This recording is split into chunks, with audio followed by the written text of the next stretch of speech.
Okay, we'll go on the record. On the record. This is the matter. This is Dee.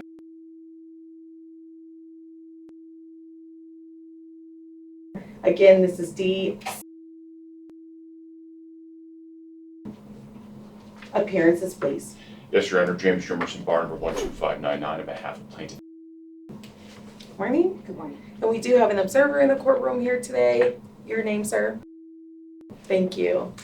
And I note that we have media presence. We'll proceed. I'll note the time. Waited a few minutes this morning, so we're well after the 9 a.m. start time. We do not have an appearance by defendant or counsel here for defendant. At this time, how would you like to proceed, Mr. Jimmerson, on behalf of your client? Yes, Your Honor. I've got a few things I want to tee up with the judge. Okay. Number one, the court and the plaintiff needs clarity as to the representation of Mr. I understand that there's been some confusion as to whether or not he's represented before this court in this matter. We know he's represented by Ms. Barr in the appeal. However, we don't have an order on withdrawal from Mr. Treffinger, and that is important for a number of reasons. The most important being which we have an address for service that would always accompany an order on withdrawal, certainly a request for withdrawal. So I think that we need clarification there, because not only do we have concern that we may not be able to serve him by mail in the future, not just because we don't have his current address, but also because the address that we did have, Your Honor, is now under contract to be sold. So there is a real issue here, not just a theoretical issue. The second issue that is before the court, and it's the principal issue, and that is we respectfully request the court issue a bench warrant, as the court stated in its order dated August 20, 2025, as the court stated in its prior order from June 24, 2025, that he missed to appear at the then, I believe it was set for July 14 hearing, that if he didn't appear in person before the court would enter or issue a bench warrant against him. As a result of his filing of a motion to disqualify this court, the second of its kind, that hearing was required to be vacated, and now the court issued another order requiring him to appear at today's hearing, and Mr. has not appeared. As a result, when the court stated, I believe in paragraph 3 of the August 20 order, the court further orders, judges, and decrees that if defendant fails to appear in person before the court for the reset hearing, that a bench warrant will issue against defendant. Asks the court issue that bench warrant. Also asks the court, based upon the pleadings and papers that we had submitted earlier, that is in the ex parte application with notice, it had been served on all parties in this matter, but also the request for a hearing on that ex parte application, that the court lift the stay of the 180-day sentence for 30 days, not lifting the full 180-day sentence, but only lifting it for 30 days, given that he had repeatedly violated this court's order, had engaged in further abusive and disparaging communications and statements as prohibited by this court, as well as communicating the litigation proceedings with the minor child through a veiled reference to a wolf and a wolf hunter named Tim in a communication with that child, I believe, on April 9, the day after the court issued its findings of fact and conclusions of law. So we would respectfully request the court enter those orders and issue that bench warrant. Furthermore, Your Honor, based upon Judge Weiss's latest order denying Mr. request to disqualify this court, that we would request fees on our motion to strike that we had filed in response to such a motion by Mr. Request the court allow us to file a memorandum of fees and costs to the court for the court's consideration. Finally, Your Honor, the court had issued an order that had placed restrictions on Mr.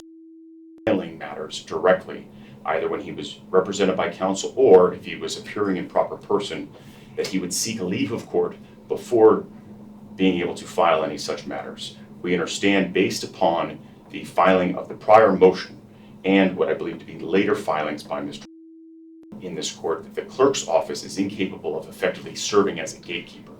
So instead, Your Honor, we would request that there be effectively a standing order that should there be a violation of that order by Mr. that all papers and pleadings will be stricken by the court at the next available hearing, so as to give a prophylactic measure, so as to alleviate any requirement by Ms. to file anything in response, given that the repeated filings by Mr. in violation of this court's orders demonstrate that he needs to have further reminders that he must follow the court's orders, as well as protections to Mr. does not have to expend further attorney's fees responding to any further filings. With that, Your Honor, I would leave it to, Your Honor. As of August, Mr. has also been violating the court's orders by communicating improperly through talking parents.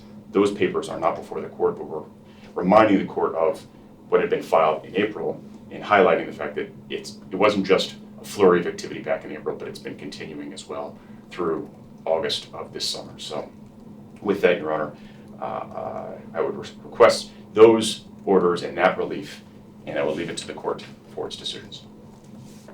Okay, thank you, counsel. On behalf of your client, a few things. I have reviewed the pleadings and prior hearings in this matter. I do note the non-appearance of Mr. here today, finding that notice is proper. Of course, counsel, you know, as far as the rule regarding service, particularly directly from the court, aware of this case continuing. Further, regarding counsel, Mr. Treffinger, the court has reached out directly to counsel. Court has reached out to counsel, who apparently is representing defendant Mr. Appeal, to make sure that he has notice of all hearings and pleadings in this case. As you know, counsel, you are required to serve Mr. address on record. So the address on record shall be proper service. And also, I agree, we have not seen a formal order to withdraw from Mr. Treffinger's office. So we have been forwarding everything to the address on record and to counsel Mr. Treffinger. So regarding his non-appearance, that's a separate issue. But just to address your request here today, I will note that I'm noting that Mr. failed to appear at our evidentiary hearing, failed to appear on the July 14th date, and has failed to appear on this date that was set by a clear order. This is September 8th for the 9 a.m. hearing. Regarding the request to lift the stay for 30 days, I'll reserve that based on a following order in just a moment. Regarding the request to file a memorandum of attorney's fees and costs due to the denial of the motion for disqualification, which is the second one, I am going to grant your request at this time to file that. I'll review it, and Mr. Jimmerson, if you could please also submit an order blank so I can go over that. Yes, Your Honor. And regarding the limit on filings, you're correct. It's probably difficult at this point, based on the orders for the clerk's office, to directly reject anything. If we see any future filings in disregard of that order, limiting Mr. leave of the court before any filings, certainly the court will submit its own memorandum and order, and any documents will be stricken. I am going to issue the bench warrant today. It will be a no bail bench warrant.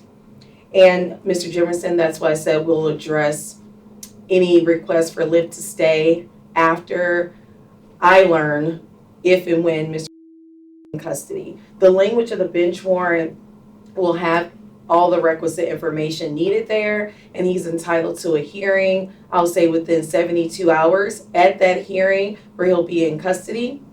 If picked up on the bench warrant, we'll address the request for lift, and if that suspended time is lifted, what is appropriate based on the information I have at that time.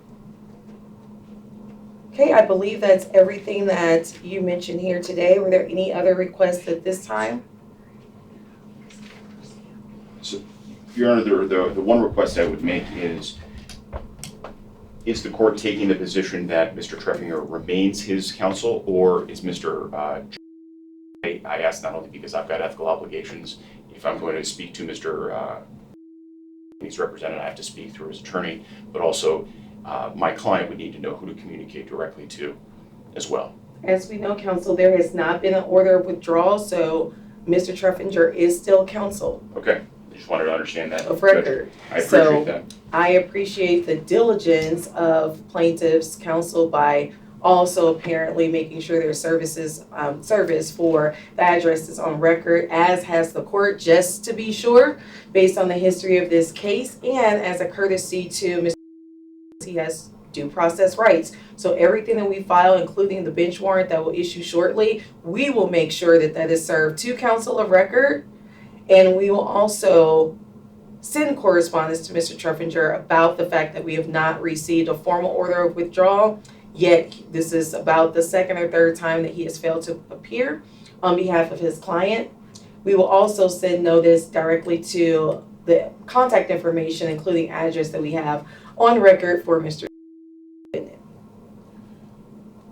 you very much, Your Honor. I'll prepare an order for the court's review and entry. Perfect. And we'll prepare and enter the bench warrant directly from the court. Thank you very much, Judge. Anything else this morning on behalf of your client? None at this time. Okay, Thank you. that'll conclude this hearing. Have a good day, everyone. Thank you, Your Honor.